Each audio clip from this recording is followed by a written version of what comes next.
kalam Allah. Dan apabila salah seorang kaum musyrikin ada yang meminta suaka perlindungan kepada engkau wahai Muhammad, maka berilah ia perlindungan sampai ia mendengarkan kalam Allah, sampai dia mendengarkan apa? Firman Allah. Di antara juga yang menunjukkan kepada akidah ini firman Allah dalam surat Al-A'raf. Allah berfirman, ala lahul khalqu wal amru tabarakallahu rabbul alamin. Ketahuilah, lahul khalqu, milik Allah lah al khalqu, penciptaan, wal amru, dan perintah. Di sini Allah mengatakan Allah, milik Allah lah penciptaan dan perintah. Dan kata-kata dan dalam bahasa Arab juga mempunyai metagir, perbedaan.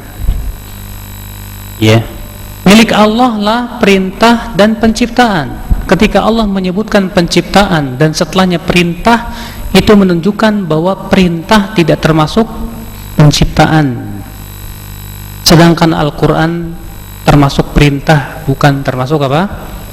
Penciptaan, sebagaimana Allah firmankan dalam surat yang lainnya.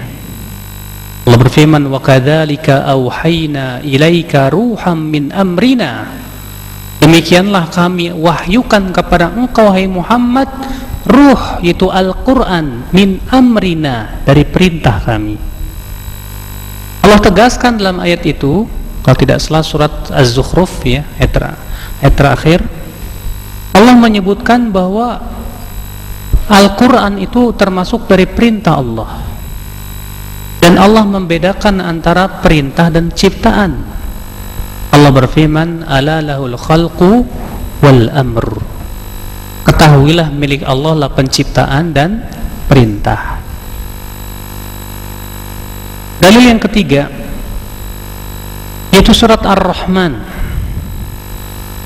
Allah berfirman, Ar-Rahman 'allamal Qur'an khalaqal insan. Perhatikan oleh antum di sini, Ar-Rahman 'allamal Qur'an, yang telah mengajarkan Al-Qur'an, khalaqal insan, yang telah menciptakan manusia. Ketika Allah menyebutkan manusia, karena manusia itu diciptakan, Allah mengatakan khalaqa, yang telah menciptakan manusia. Tapi ketika Allah menyebutkan tentang Al-Quran, dan Al-Quran itu karena bukan makhluk, bukan diciptakan, Allah mengatakan allama. Sehingga Allah membedakan antara Al-Quran dengan manusia. Kalaulah Al-Quran itu diciptakan, tentu Allah mengatakan khalaqal Quran, dialah yang telah menciptakan Al-Quran. Ya. Adapun hadis, dalil yang menunjukkan bahwa Al-Quran bukan makhluk, yaitu bahwa Rasulullah SAW berlindung kepada kalimat-kalimat Allah, sedangkan Al-Quran termasuk kalimat-kalimat Allah tidak. Ya, berlindung kepada selain Allah. Kalaulah Al-Quran itu makhluk, berarti sama saja berlindung kepada makhluk dalam perkara yang tidak bisa dilakukan oleh makhluk. Ini termasuk syirik, tidak? Syirik. Tapi ketika Rasulullah bersabda, a'udzu bikalimatillahi tammati min syarri ma khalaq, aku berlindung dengan kalimat-kalimat Allah. Ya, ketika Rasulullah berlindung dengan kalimat Allah, itu menunjukkan kalimat Allah bukan makhluk, sedangkan Al-Quran termasuk kalimat Allah subhanahu wa ta'ala.